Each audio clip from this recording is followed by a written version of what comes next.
This is the police budget.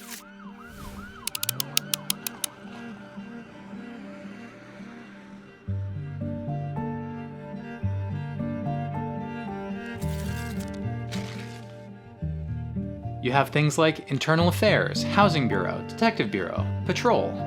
For 2020, it was $5.6 billion, and certainly there's a lot you could talk about here. I don't want to talk about any of these numbers. Actually, I want to deal with some of these numbers over here. This is the rest of the money we spend on the police, but that isn't in the actual police budget.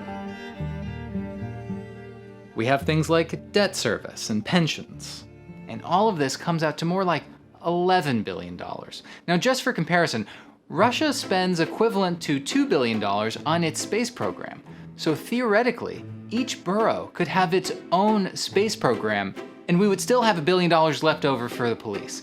Now, there are probably many practical reasons why Staten Island having its own space program would be a bad idea.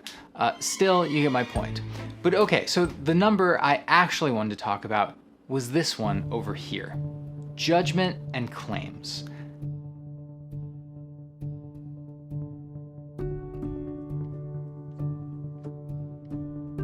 This is the money we as citizens pay to apologize for when the police brutalize or somehow wrong somebody. A few years ago, there was an NBA player standing outside of a club. A group of cops tackled him and ended up breaking his leg. He ended up not being able to play for a year. Now, first, he was acquitted of all the charges. He had done nothing wrong, obviously. And obviously, he sued. And he won $4.5 million. But here's the thing. The police didn't pay any of that money. It didn't come out of their budget. It's not like they were gonna buy 100 new cop cars, but they could only buy 50 because they beat up too many people. The cops didn't suffer for this. Even the cops who actually attacked the guy didn't suffer for this. There were no serious consequences for the cops who broke this guy's leg and cost taxpayers $4.5 million. That's salary for 60 teachers just burned away. In one case, the city paid out $125,000 when officers allegedly fractured someone's cheekbone with a flashlight. The officers were not disciplined. In another case, officers allegedly bashed in a man's car window with a baton, then broke his ankle dragging him from the vehicle and charged him with resisting arrest. The charges were dropped and the city paid $460,000 to settle. The officers, again, faced no discipline. In the 45 cases we examined, the harshest penalty any officer received was a loss of 15 vacation days for punching a teenager and knocking him unconscious. The city settled the case for $200,000. 15 vacation days, that's the harshest punishment they could find.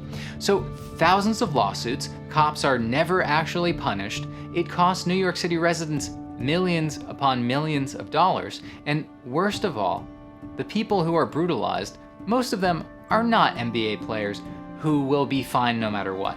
Most of them probably can't take a year off of work or wait around for a settlement. There was another story in the same ProPublica piece in which a financial advisor gets off the train in Harlem and a cop comes up to him and accuses him of pickpocketing. The cop hallucinated this. The person who was supposedly pickpocketed thought the situation was absurd. Clearly, no pickpocketing had happened. The financial advisor spends 17 hours in jail, decides to sue the city, ends up having his license as a financial advisor suspended until the case was over, about 4 months of not working. Now, he won $100,000, and as part of the settlement, the officer admitted no wrongdoing and has since been promoted. Of course. Now, obviously, my point is not that we shouldn't pay these settlements. We should. People deserve compensation for when police beat them up, or kill a loved one, or just waste their time. And it's still amazing to me that out of all the time pundits spent talking about defund the police and whether or not it's good messaging, they never talked about the true cost of the police, which is not $6 billion, which is insane enough. It's more like $11 billion.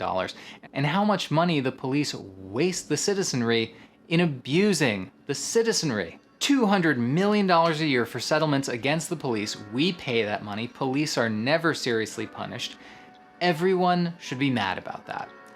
Now, if you found this video helpful, subscribe. It helps other people find this. I also have a Patreon you can contribute to if you find these videos useful.